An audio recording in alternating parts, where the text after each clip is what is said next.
Hello, and welcome to this session on service charges, common issues in the RICS professional statement, which I'll be presenting for Legal Futures.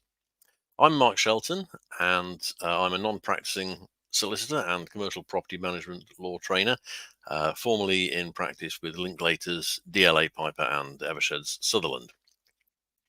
So commercial service charges, rather different from service charges for residential developments in that there's no statutory intervention at all. Everything depends upon the wording of the lease. There is some regulation. It comes in the form of a code of practice. Originally, that was voluntary. It became part of the professional conduct framework of the Royal Institution of Chartered Surveyors in 2019 as the RICS professional statement on service charges in commercial property. Now, that's a very important, very useful, very practical document. And it governs an area which can often be a flashpoint between landlord and tenant. So that plays an important part in promoting best practice and reducing the incidence of disputes.